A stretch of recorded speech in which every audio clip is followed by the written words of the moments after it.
Good morning, friends, and welcome to Gardening with Creekside. Today we are finally putting the irrigation into the cottage garden and doing all the finishing touches. We are going to send this garden out in beautiful style for the rest of the summer and really for the rest of the year. I have got my sweet fellows with me. I have got Jesus and Heriberto with me. They are helping.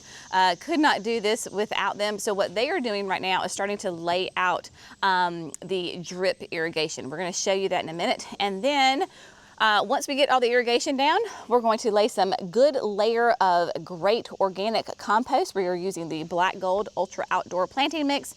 And then to top it all off, we're going to be using the Daddy Pete Soil Enhancer, which is literally aged pine bark fines. So that is the mulch that we have been using probably around for the last year as our top mulch in our gardens here at the house, because it is just a fantastic product.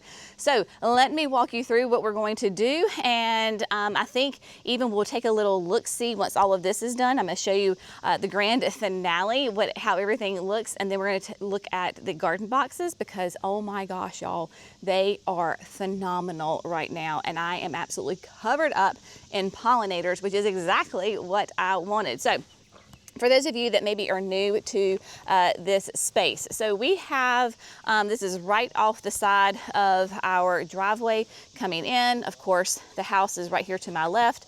And then we have this beautiful new garden. Some of it's new and some of it has been here for several years. So the two beds right here are the original cottage garden. They've been here for years, but last August we started the process of putting in the hardscape, the walls. We did kind of the up here at the top, we put in the Vago garden boxes, and then we did the cottage garden extension, which is basically from the Amsonia all the way down this way. So we have all of the irrigation is in place. So it is working. Jerry, those of you that have followed us, when we were kind of demoing the plants and taking out the plants of the cottage garden, he had the excavator and he accidentally pulled up the irrigation, the PVC irrigation, which caused a whole host of problems. I am happy to report that he got it completely put back together. He and the guys worked on it, I think it was last week. It is all working, it is all running, it is perfect. So the last thing we have to do is actually connect the irrigation to the main lines and run that through. So that is what we're working on. That is why I have not added the compost or the mulch so far, because I need the irrigation down first. So if you missed part one of this video, that is where we did some pruning of the perennials, kind of that kind of thing. Check out that video. I will link it and you can check that out from above. So because we have clay soil, so you can see right here, that native soil. There is some mulch in here that was from last year, but like around the Nepeta, if you can see that red up around the Baptisia, the red, that is our clay soil. That is our native soil, and we have it prolifically, especially in this area. And while the plants have done really well, considering they have not been on irrigation, and I have not hand watered them, they certainly, especially the annuals, could use a little boost. Even going into now that we're in July and August. So that is the plan. With the clay soil, I do not need a ton of irrigation. So basically what we're going to do, and what the guys are doing, is we're going to do 3 passes. It's going to be one line, and so they're starting, like on this one, they'll go from the top, and then they'll probably go all the way down, but they're going to do 3 passes. So in this bed, we'll have up at the top behind the boxwoods, then it'll kind of come down behind the fire chief, behind the rose, and then it'll come around down here. So we are not putting a ton of irrigation in here. It is not going to be covered with multiple layers, a foot apart. If I do that, this bed will absolutely drown. Also, it is at the bottom of the hill. So every time it rains, inevitably that water finds its way down here. That is why these plants have done so well, is because as it rains, it comes down here and finds its way to this spot. So that is what we are going to do, 3 passes. Now, what are we using? So I really like the brown drip tubing, and this has the emitters already in it. So you can see these little holes right here, those are your emitters. And on this one, they're every 12 inches apart. So you have one here, and then you have one right here. So 12 inches apart. You can get them at different distances. I like the 12 inches. For me, the 18's a little too far apart. But if you've ever worked with this pipe, it is great to work with, but it's also, it'll drive you mad when you're trying to lay it out and keep it straight because it wants to twist and turn on you. Also, I love using this as opposed to saying the PVC and the sprinklers, because inevitably you're gonna hit something, right? You're gonna hit the PVC like Jerry did, or when you're digging, you're gonna, maybe nick this. This is so easy to repair. I can do this in like 30 seconds and repair this, as opposed to a PVC, which is just absolutely a whole process. So that is what we're going to do first, is get the irrigation laid out.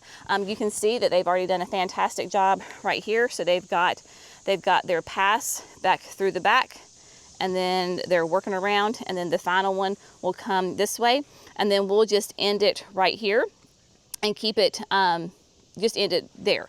So that will be one closed loop. And then because it actually connects up at the very tippy top behind the cleome, and then on this side of the bed, cottage garden, I don't know if you can see behind the baptisia, that is where that is. So they'll start there and work it in, and then the cottage garden extension will be part of this zone as well. So I am going to hop in here, help them, and get the irrigation laid. Then we're going to come back through with the black gold, the compost, and get that in here as well.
All right, my friends, so we are making quick work of this. It helps when you have many hands, and skilled hands at that.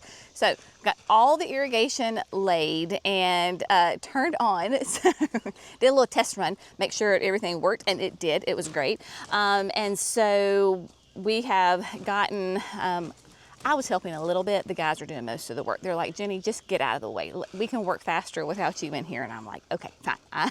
I can appreciate that. So the first side of the cottage garden that is in the shade has gotten the ultra outdoor. So look at that.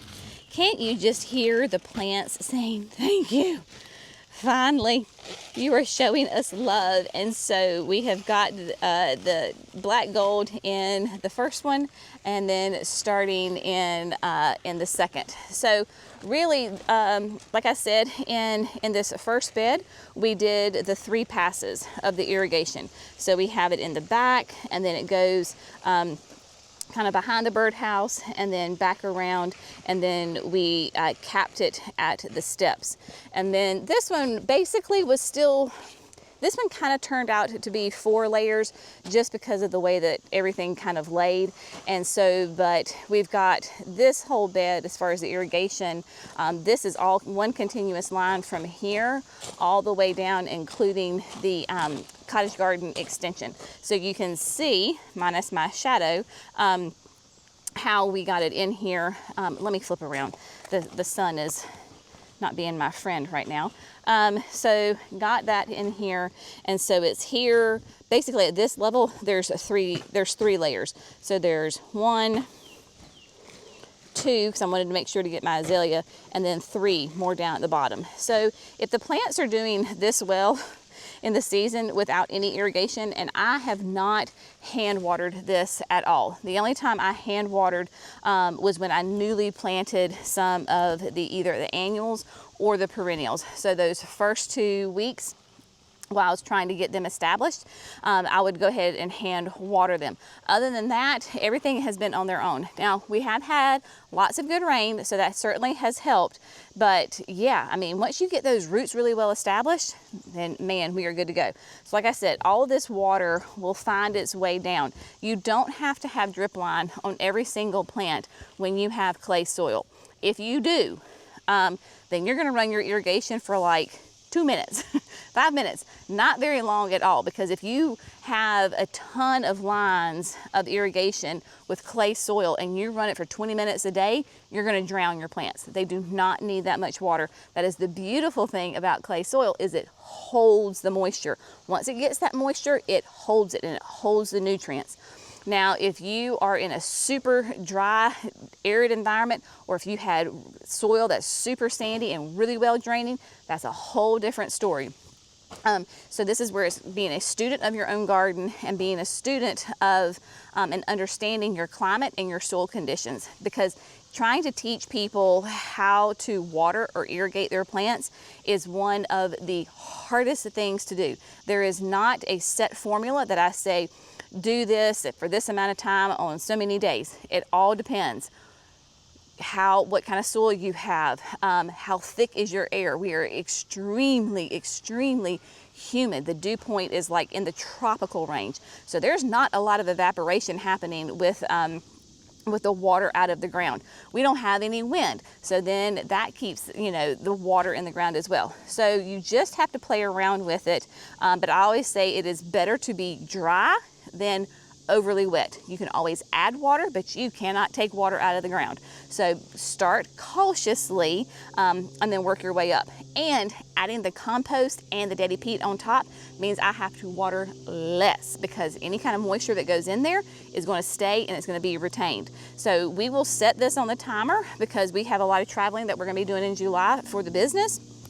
And I don't want to have to think about it. I don't want to have to, try to teach the kids, do this, do that. But it'll probably be that this will run, because it's the whole system, including the boxes. So we have to run kind of the whole system together.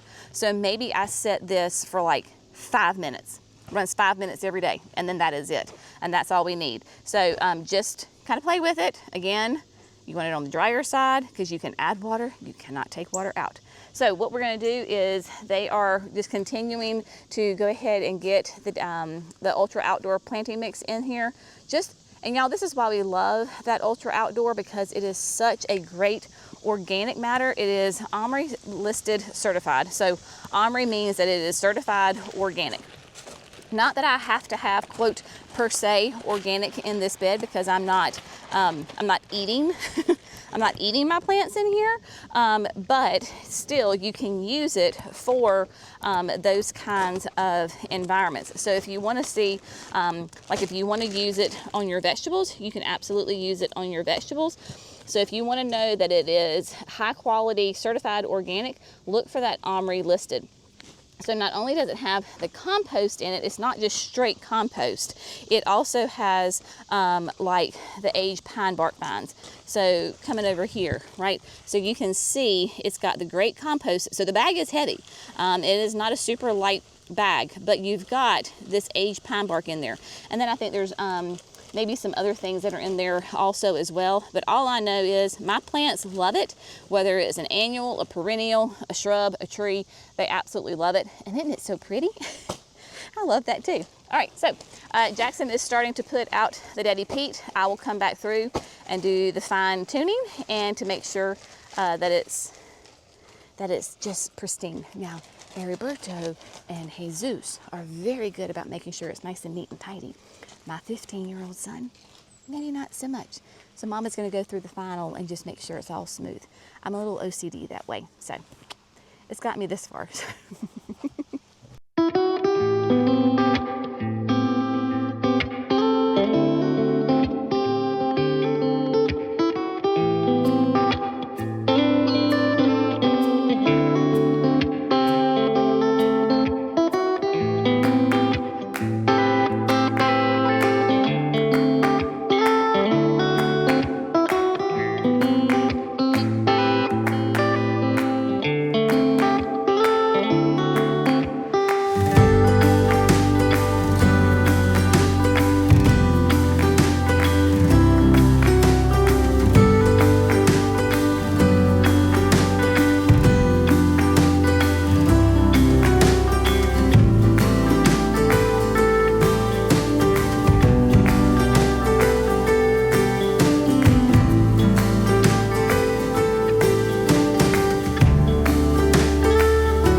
My friends, we are done with today's project, and oh my gosh, this feels absolutely amazing because like this part is done. Like literally this garden is done for the summer, early fall.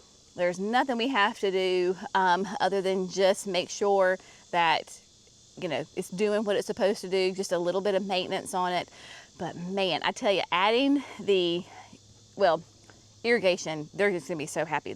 We're gonna see a ton of growth on these plants, but irrigation, and then you put in the black gold ultra outdoor, and then you put on that Daddy Pete. I'm telling you, it's like a big, beautiful blanket on top of this garden. It just absolutely highlights, accentuates the garden and the plants. Love it. I mean, just phenomenal. And to look at this and to say that this is not even a year old. We began construction on the hardscaping and the demolition last late August. I think Jerry saw a picture in his photo album, and it was the end of August, and we were building that very back retaining wall. And so to say that is unbelievable, and it blows my mind. The only plant that was in this garden that stayed in this garden was this lemon meringue baptisia back here in the back. So we have a lemon meringue on this corner, and then we have another one on the far corner back there behind the Princess Anne. And so all the plants that are in here are new, less than a year old, but I'm telling you, we had the shrubs in the fall, so of course that makes a huge difference. The Firelight tidbits are getting ready to absolutely pop, and then having this irrigation and the black gold and all that, they're really gonna be very happy and just take off and be gorgeous. Now, fun little fact, do you see this beautiful phlox right here? So yesterday I was over at the nursery, and Cece and the crew, they were moving some perennials around and doing some stuff, and this was labeled and was sent to us as the prismatic pink, the luminary prismatic pink phlox from Proven Winners. And that, my friends, is not prismatic pink. It is like, I told Cece, I said it's like the ultraviolet, but it's the ultra coral. I mean, it is crazy. So I really don't know what this plant is, but I love the color. And Cece was like, you want it, don't you? And I was like, yeah, I do.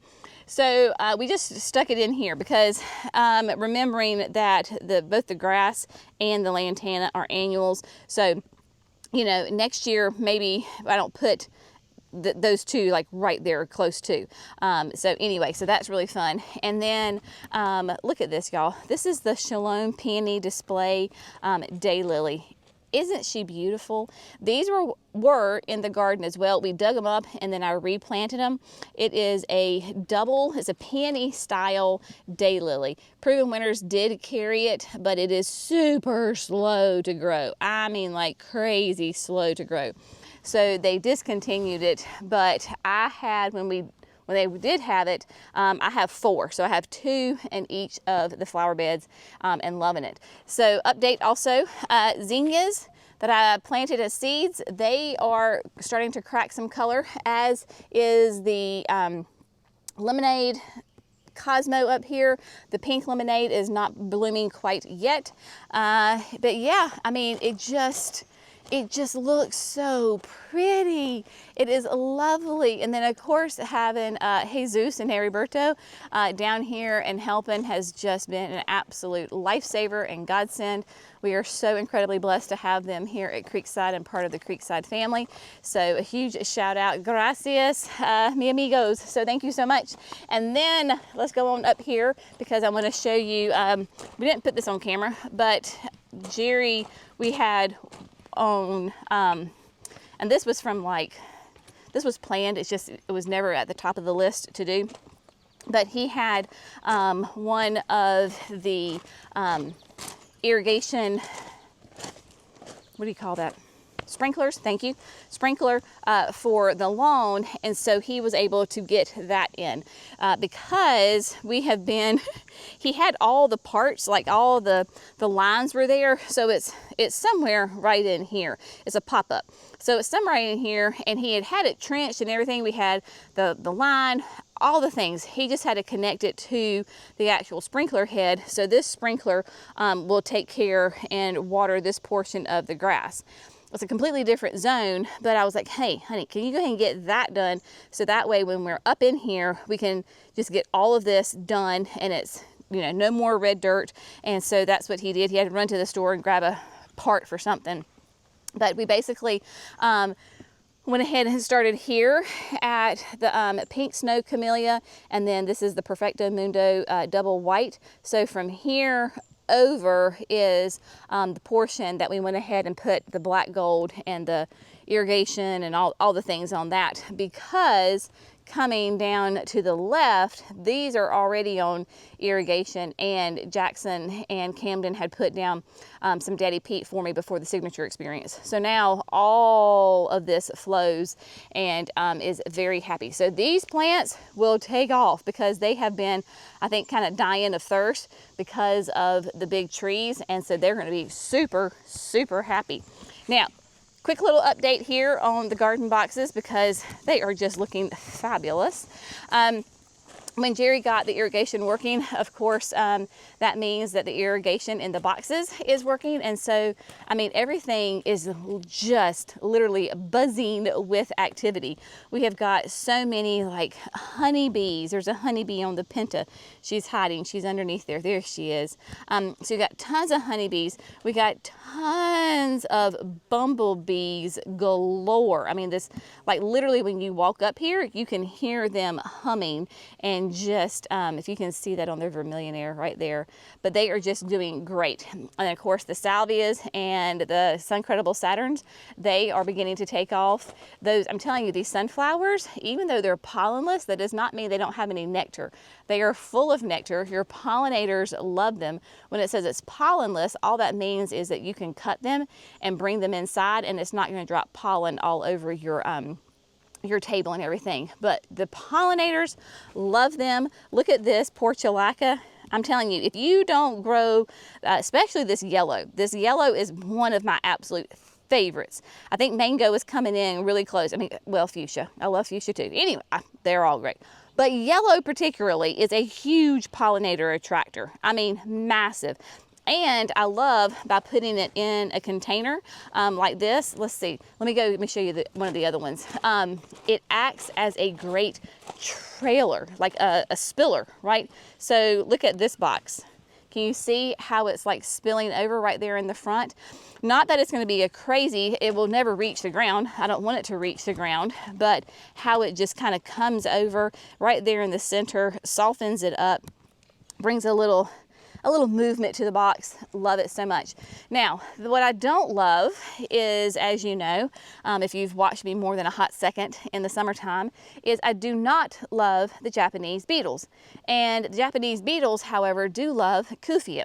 And they love Vermillionaire, and they have now discovered the totally tempted ones as well. So there's a Japanese beetle right here. Again, like I tell you all the time, they're not going to kill your plant. They're just going to make it look ugly. So, for example, can you see how they have just had their way with the leaves on Vermillionaire here, right? They kind of skeletonize them. And so they literally are eating the leaves. And so they make them just look so incredibly ugly.